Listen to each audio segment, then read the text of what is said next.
उपजिल्हाधिकारी संतोष कुमार देशमुख यांच्या माध्यमातून पहिल्या महत्त्वपूर्ण अशा मतदान प्रक्रियेच्या प्रशिक्षणाला प्रारंभ करण्यात आला असून या संदर्भात महत्त्वपूर्ण मार्गदर्शन देखील त्यांनी केले। महाराष्ट्र विधान परिषद स्थानिक प्राधिकारी मतदारसंघाच्या द्विवार्षिक निवडणुकीसाठी मतदान प्रक्रियेच्या प्राथमिक टप्प्यातील प्रशिक्षण पूर्ण झाले। या प्रशिक्षणास जिल्हाधिकारी तथा जिल्हा निवडणूक अधिकारी एस कार्तिकेयन, उपजिल्हाधिकारी संतोष देशमुख, सहाय्यक निवडणूक निर्णय अधिकारी तथा निवासी उपजिल्हाधिकारी अभिजित पाटील, उपजिल्हा निवडणूक अधिकारी सुशांत बनसोडे, निवडणूक निरीक्षक श्रवण हार्डीकर तसेच सर्व तहसीलदार, अधिकारी, कर्मचारी उपस्थित होते।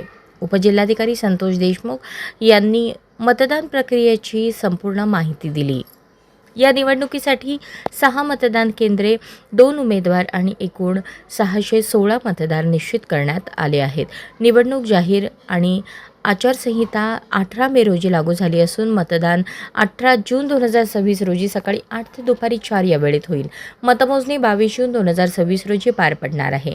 मतदान केंद्रांवर मतदारांची यादी पुरवण्यात येणार असून अधिकारी कर्मचारी यांनी ती नीट तपासून खात्री करावी। नगरपंचायत नगरपरिषद केंद्रांवर मतदारांची ओळख पटवण्यासाठी गटविकास अधिकारी, मुख्याधिकारी आणि संबंधित अधिकारी उपस्थित असतील।